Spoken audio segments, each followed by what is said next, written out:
Near sunset on the West Bank, hungry alligators gather for a feast. Photographer Finn Percy's drone video captures dozens of gators stalking fish moving from the Mississippi River through the Davis Pond diversion.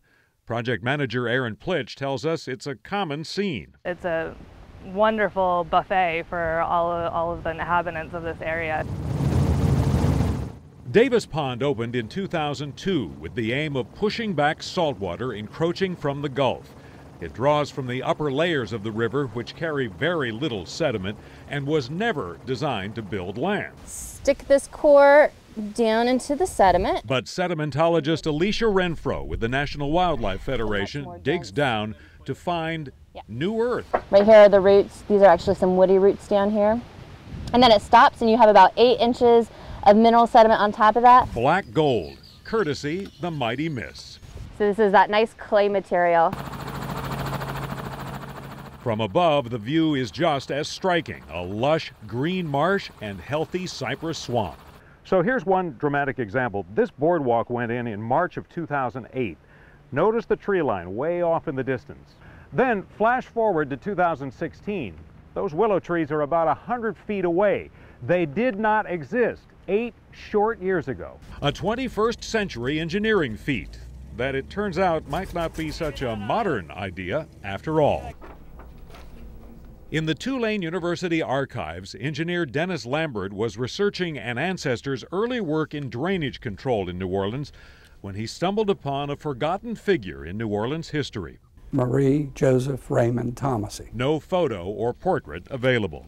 But Lambert says Thomasy, a prominent pre-Civil War geologist, was onto something. It's all in French. This map right here is very interesting because it shows the change in the delta from 1839 to 1851. Still connected to the river, the delta was growing as the Mississippi, swollen each spring, belched mud and sand over its banks.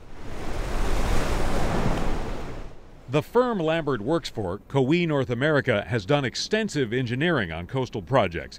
But he says it was Thomasy who first suggested diverting the river. He was the originator of it in the 19th century. It had been used in the 18th century in Italy. Thomasy envisioned more than simply cutting a hole in the riverbank. His plan called for strategically positioning levees or small islands to slow the water flow and trap tiny bits of soil. In French, colmate. This was thought about without computers and modeling, and that it was sort of a human intuition to try to use the river. The Civil War came along, and the method was never used on a large scale in America, an idea lost to history. Today, 21st century conflicts pose new obstacles. I mean, where they want to send water is where the oyster leases are, in many cases. Right.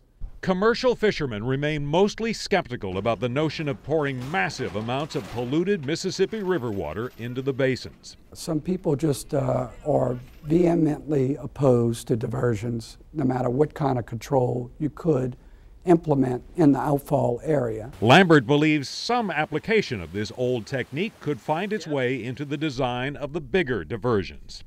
This is a map that just is a suggestion. A means of maximizing land building. What we're sitting in right now actually is a Colmates. This is what we call the Davis Pond ponding area. Bren Haas, the state's coastal planning director, points out natural features in Davis Pond trap sediment from the diversion. Colmate could be built into the larger diversions the state is planning. We are certainly open to looking at that as we move forward with the diversions that are planned. I think that there should be consideration in targeting these areas where we want to do it. How it's done exactly, I don't think I even have that worked out in my head.